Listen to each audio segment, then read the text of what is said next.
How's everyone doing today? Happy New Year. Welcome to 2019 and another episode of the Talkin' Ish podcast where the NFL playoffs have come to us once again for 2019. The 2018 season.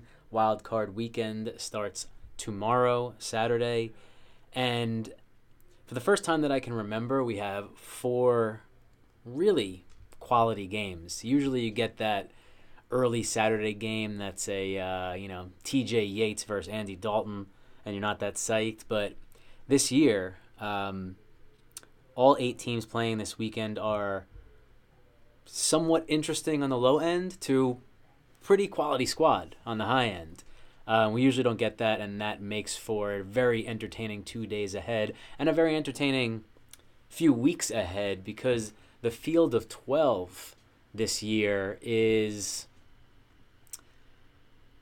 quality, as I mentioned, in terms of wild card, but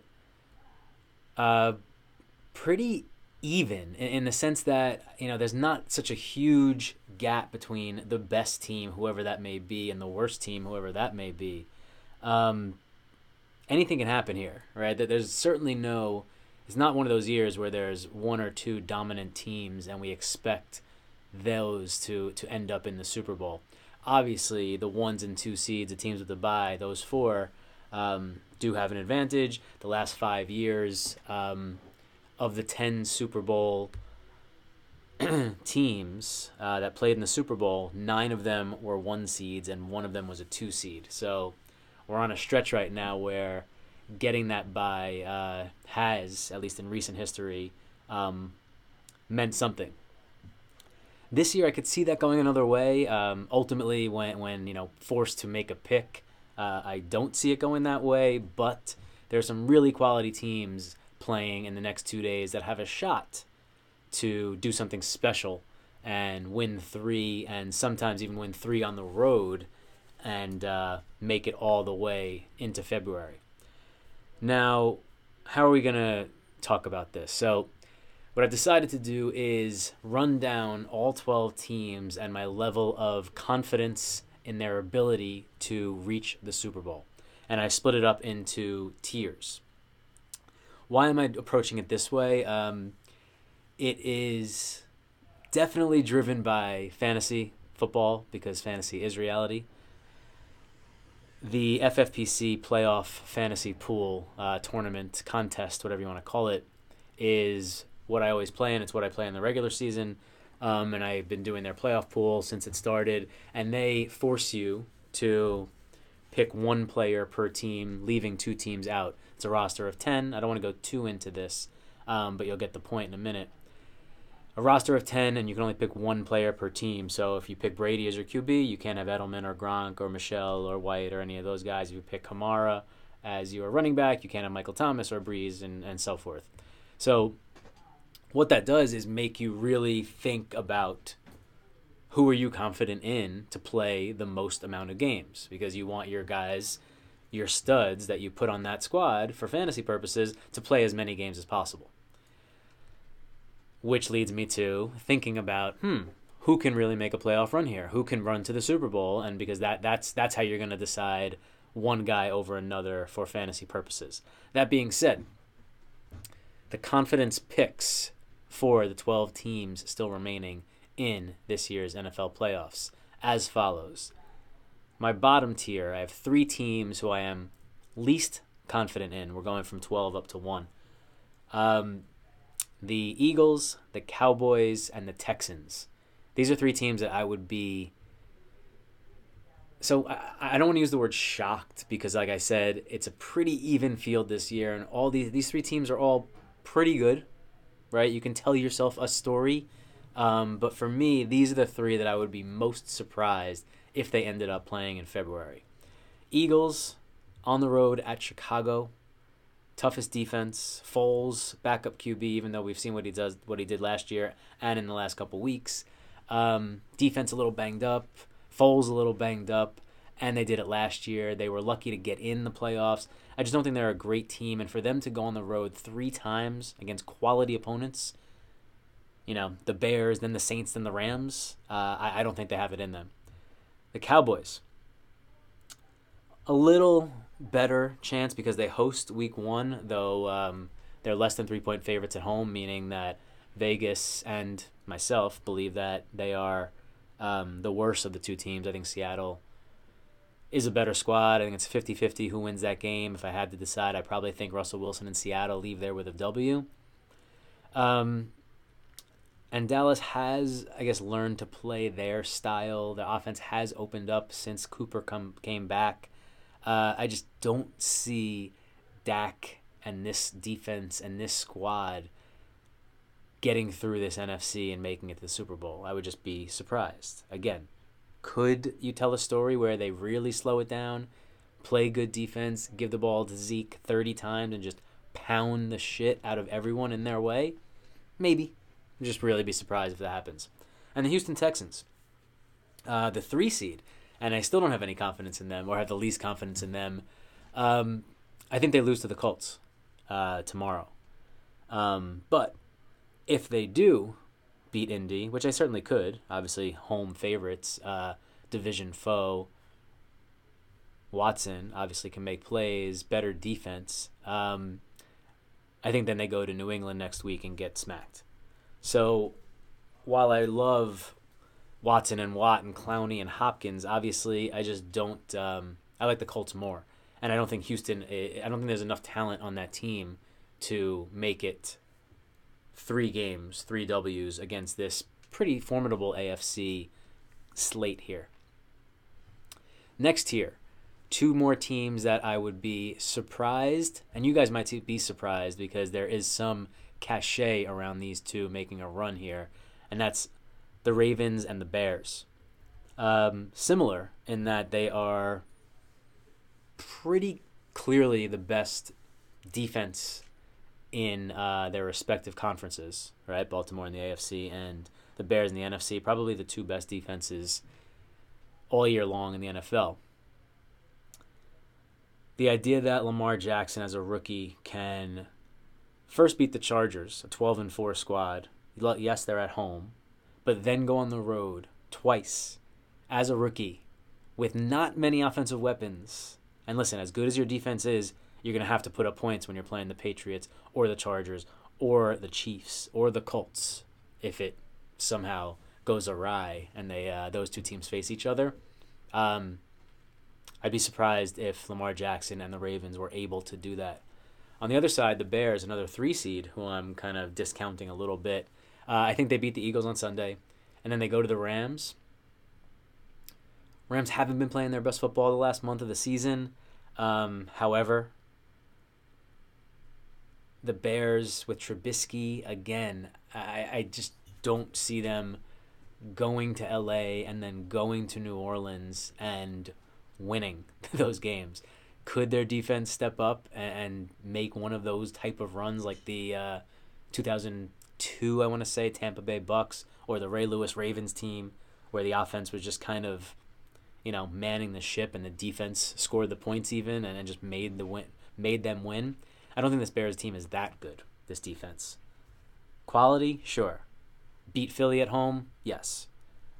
Go on the road and win 2 games against top-notch teams, not good enough. Trubisky, not good enough, not yet.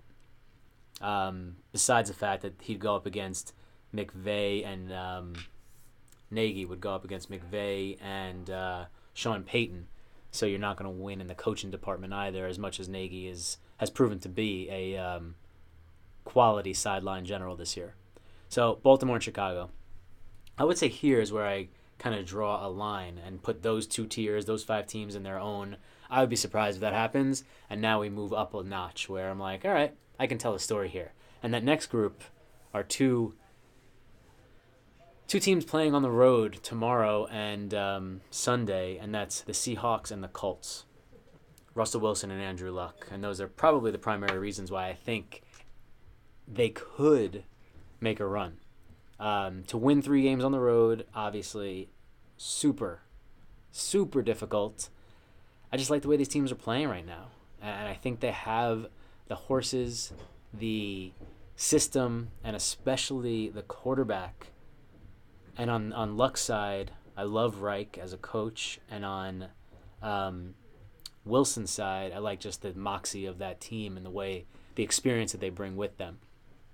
So I could see Seattle going into Dallas and beating them, and then going to New Orleans and just slowing the game down and pounding it, and then keeping it close and letting Russell Wilson beat the Saints in the fourth quarter. So would it be surprising? Sure, any team winning 3 on the road is going to be a difficult task. I just think that I have more confidence in Seattle and Indy to do so than I do Baltimore and Chicago. Sticking with the wildcard teams, in their own tier, I have the San Diego Chargers. Why do I separate them from Seattle and Indy? It's pretty simple. There's a case to be made that San Diego is the best team in football. Sounds a little crazy to think, right? A 5 seed? But, maybe, right? I think they're being discounted a little bit. Rivers, obviously, veteran, battle-tested. Melvin Gordon, if healthy, one of the best backs in the league. They have depth behind him. Keenan Allen, again, the hip causes some concern. Hunter Henry potentially coming back for some high-leverage snaps. Mike Williams, Terrell Williams can make the big play. Travis Benjamin even. And now with Bosa back, Bosa and Ingram disrupting the passer, disrupting the pocket. Hayward in the secondary. They got players, guys. 12-4. This team was 12-4. The only reason they're a 5 seed is because they happen to play in the same division as the Chiefs, who are also 12-4. They're good. And they're in a really tough spot tomorrow. Or is it Sunday? Sunday, going on the road to Baltimore. Really tough. But I think they win that one. And they saw Baltimore a couple weeks ago in a tough matchup. It's tough to beat a team twice, especially a good team. And I think this team is just quality. Sure, they have this Chargers mystique where they're going to miss a kick, or they're going to F up, or Rivers is going to throw a pick, or they're going to be outcoached. Those are all certainly in play, and that's why they're not at the top of this list. Because talent-wise and quality of team-wise, they're as good as anyone. And I'm confident in that. It's more of their situation, that they have to go on the road 3 times, and the most likely path here is at Baltimore, at New England, because I think the Colts are going to win and go to KC, and then at Arrowhead. I could see a scenario where the Chargers are hosting the Colts in the AFC Championship game, which would be awesome. It means all went to shit, and the 5 seed hosts the 6 seed. That's certainly in play, and I would certainly be into that. Next here, the Rams and the Chiefs. Both teams with a bye. Both teams the darlings of this year, right? Mahomes on one side, McVay on the other side, with Goff and Gurley. They played the most epic Monday night game we can remember. That 54-51, I believe, was the final. And both quality teams can certainly be playing in February on Super Bowl Sunday. Just when it comes down to it, I think it's going to be the Pats and the Saints. And do I feel super confident about that? No. Like I said a couple times here, I think all 12 teams are good. I think anything can happen. Like I just said, it could be a 5 seed hosting a 6 seed in the AFC. But if I have to make a pick, which I do, and I'm talking about my confidence level here, I think that the way it ends up in the NFC is New Orleans at home. Super tough to beat. And I think they can beat you any way you want to play. I think if Seattle or Dallas go in there and want to smash mouth it, the way the defense has played on the Saints over the last month has been really impressive. They can run the ball with Ingram and Kamara, and they can play bully ball, if you want to call it that, against Seattle and Dallas next weekend. And then the following weekend, hosting the Rams, can beat you 40-30. Obviously, they still have that in them with Drew Brees at the helm. So I'm not concerned about, hey, they haven't put up that many points in the last month or so. They can turn that on, especially on their home turf, at any point when needed. I think where they're at right now is an incredible quarterback, Hall of Famer, a great coach, a good running game, a good passing game, and a good defense. Where's the weakness on this team? So I see them. I'm most confident in the Saints coming out of the NFC, and I'm most confident in them out of all the 12 teams. I think there's a better chance of them coming out of the NFC there than there is of any team. In this case, I have the Patriots coming out of the AFC, because I could see the Patriots losing week 2 to the Chargers, and only playing one game. But if the Texans win, I think they beat the Texans. And in this kind of even field where I don't think any team in the AFC stands out, I just go back to Old Faithful and Brady and Belichick and think that they'll just somehow find a way, regardless of who they play. If they play the Chargers, they'll be prepared, and Belichick will outcoach Vance Joseph. If they play the Texans, I think they'll just overmatch them. If they go to Arrowhead, it'll be interesting for sure. I think the Patriots defense is pretty good. I think they'll be able to do what they want against the Chiefs defense, and it'll probably be a shootout like it was earlier in the year, and I think the Patriots can come out of there with a victory. Or what I do think might happen is Indy goes to KC and wins. So the KC plays one game, and the Patriots end up hosting the AFC Championship and go against Rivers and the Chargers in round 2, and Luck and the Colts in the AFC Championship game, and have a, don't want to say easy road to the Super Bowl, but don't even have to leave Foxborough to get there. And that's why I put them in this slot. But obviously, don't feel extremely confident about it, but that's the way I'm rolling right now. So, to recap, Philly, Dallas, Houston, Baltimore, Chicago, very surprised. Seattle, Indy, puncher's chance with awesome QBs who I have a lot of faith in. San Diego Chargers, maybe the best team in football. They got a shot. Rams and Chiefs, each hosting week 2. Chiefs hosting the championship game if they make it there. Quality teams, quality offenses. Really solid shot to get to the Super Bowl. And then finally, Pats, Saints is where I see this ending up. The Saints beating the Rams and the Pats beating the Colts in the championship games. What do we think? Where does this leave me in terms of my fantasy playoff situation? If I were to go with that Final Four and build a team like that, and I want to differentiate from the crowd, Andrew Luck becomes my quarterback on that squad. I don't want to take you all bored through this. If you want to talk about this in a fantasy context, you know where to reach me, Chris at chrisheller.me, or on Twitter, cheller32, or Instagram, chrisheller.me. And we can talk a little more specifically about the pool. And if you have your own pools, I would love to always talk football in that respect. Anyhow, long story short, we are off to a great 4 weeks ahead of NFL football, starting tomorrow with the Wildcard round. I'm very excited, very happy to be here. All 12 teams looking like quality foes at the least. And that seems to be the theme of today's podcast episode, that there is all quality. We should see, 8, 9, 10, 11 really good football games over the next, obviously they're not all going to be good, but they'll have the potential to be competitive as we head into January and the 2019 playoffs to crown a champion on February 3rd. Thanks for being here, guys, for another episode of Talkin' Ish. Football, let's go.